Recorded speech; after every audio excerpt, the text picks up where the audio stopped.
નમસ્કાર જય શ્રી કૃષ્ણ મિત્રો, મારી યુટ્યુબ ચેનલમાં તમારું સ્વાગત છે। તો ચાલો જાણીએ એક નવો વિડિયો જે શું કહેવા માંગે છે। તમે સવારે 3 થી 5 ની વચ્ચે જાગી જાઓ છો તો આ વિડિયોમાં તમને તેની પાછળના સંકેતો જાણવા મળશે અને અમે તમને એ પણ જણાવીશું કે આવામાં તમારે શું કરવું જોઈએ।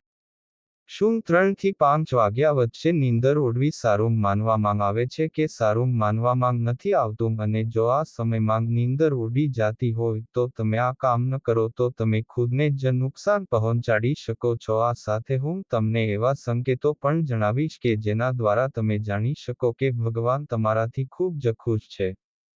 જેના કારણે ભગવાન તમને આશીર્વાદ આપશે અને તમને ધનવાન બનતા કોઈ રોકી નહીં શકે, સાથે જ તમને માન સન્માન પણ મળી શકે છે। તે માટે હું તમને વિનંતી કરું છું કે આ વિડિયોને તમે ધ્યાનપૂર્વક અંત સુધી ધ્યાનથી જુઓ અને જો પસંદ આવે તો અમારી ચેનલને સબસ્ક્રાઇબ કરવાનું ભૂલતા નહીં। વિડિયોને લાઇક અને તમારા મિત્રો સાથે શેર કરજો અને જો કૃષ્ણ ભગવાનને માનતા હોય તો કોમેન્ટ બોક્સમાં જય શ્રી કૃષ્ણ જરૂર લખજો। તો ચાલો આપણે નીંદર સંબંધી તો કેટલાય એવા ઉપાયો અને કેટલાય એવા સંકેતો વિશે આગળ વાત કરીએ। એક જૂની કહેવત છે કે જ્યારે ભગવાન દયાળુ હોય છે ત્યારે તે પોતાના ભક્તોને તેમના આશીર્વાદ આપે છે અને ધનદોલત પણ આપે છે। ભગવાનનો સહારો અને વ્યક્તિની મહેનત બંને મળી જાય તો તેને સફળ થવાથી કોઈ રોકી નથી શકતું। વ્યક્તિની ઊંચાઈ પર પહોંચવાની ઈચ્છા હોય છે, પરંતુ શું તમે જાણો છો કે કોઈ પણ વ્યક્તિ સફળ થાય તે પહેલા ભગવાન પણ ચોક્કસથી આ સંકેતો આપે છે। તો સફળતા માટે એવા કેવા સંકેતો મળે છે જે ભગવાન આપણા માટે મોકલતા હોય છે, તો હું તમને તે જણાવવાનું છું। અને જો ભગવાન તમને સફળતાના સંકેતો આપી રહ્યા હોય તો તમે કદાચ આવું તો નથી કરી રહ્યા ને, અને પુરાણોમાં પણ એવું કહેવામાં આવ્યું છે।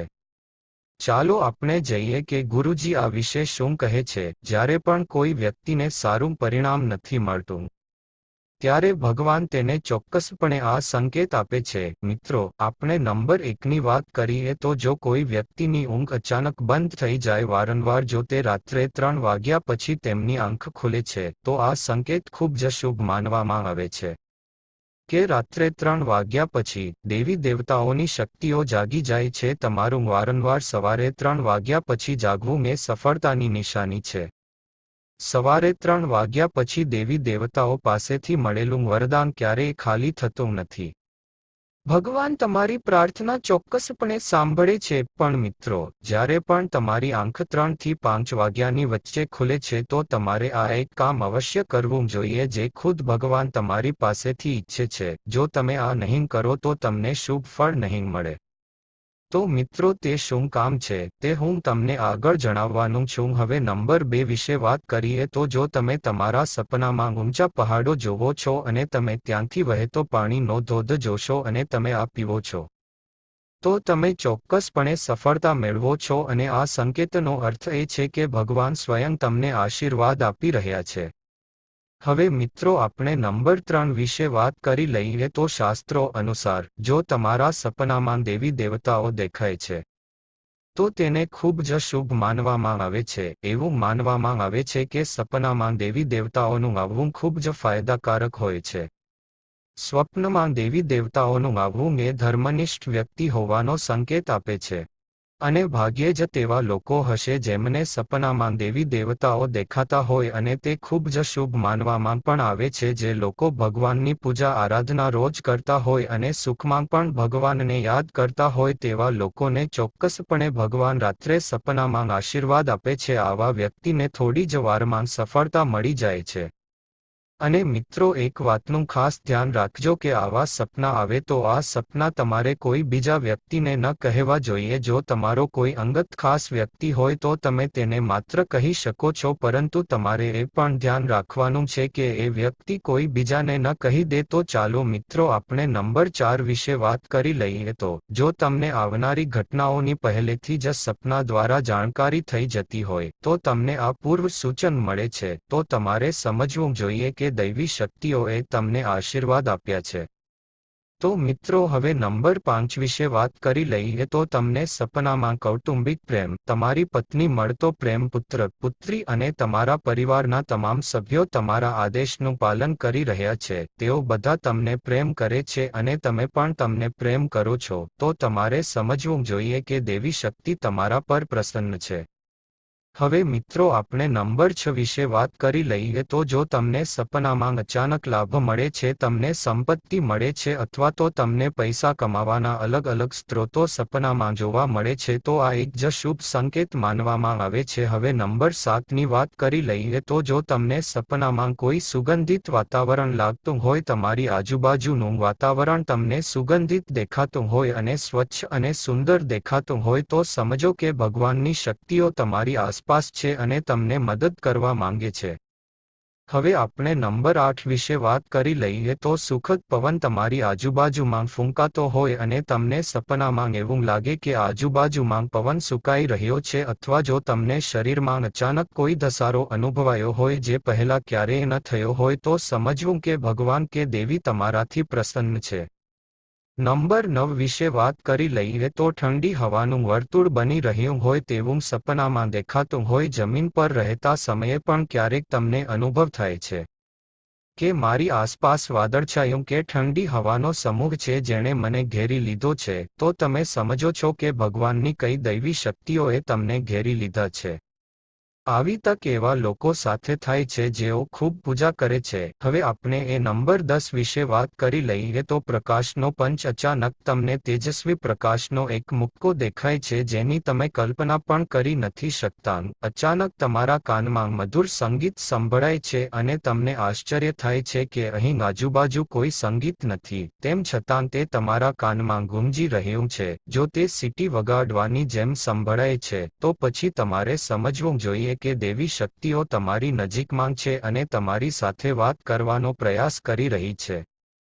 આ ઘણીવાર એવા લોકો સાથે થાય છે જેઓ તેમના પ્રિય ભગવાનના મંત્રનો સતત જાપ કરે છે અને ભગવાનમાં શ્રદ્ધા રાખે છે અને ભગવાનને દરરોજ પ્રસન્ન કરે છે. હવે આપણે નંબર 11 વિશે વાત કરી લઈએ તો કોઈનો અવાજ સાંભળવો. તમે રાત્રે ઊંડી ઊંઘમાં છો અને તમને લાગે છે કે કોઈએ તમને બોલાવ્યો છે અથવા તમને જગાડવાનો પ્રયાસ કર્યો છે અને તમે અચાનક જાગી ગયા છો, પરંતુ પછી તમને ખ્યાલ આવે છે કે ત્યાં કોઈ નથી પણ ચોક્કસ અવાજ હતો.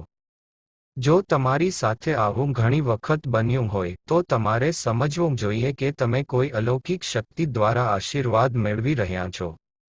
આવી સ્થિતિમાં તમારે હનુમાનજી મહારાજનું ધ્યાન કરવું જોઈએ અને તેમનો આભાર માનવો જોઈએ. હવે મિત્રો આપણે નંબર 12 વિશે વાત કરી લઈએ તો જો તમે તમારા સપનામાં લીલો બગીચો અથવા ખેતર જુઓ છો, જો ચારે બાજુ માત્ર હરિયાળી જ દેખાતી હોય તો તેનો મતલબ કે તમને જલ્દી પૈસા મળવાના છે. તેવી જ રીતે જો તમે તમારા સ્વપ્નમાં શંકર મંદિરનો અવાજ સાંભળો છો તો તેનો અર્થ એ છે કે કોઈને કોઈ માધ્યમથી તમારી પાસે પૈસા આવવાના છે. હવે મિત્રો આપણે નંબર 13 વિશે વાત કરી લઈએ તો તમને સ્વપ્નમાં ઘુવડને જોવું એ પણ એક મહત્વપૂર્ણ માનવામાં આવે છે.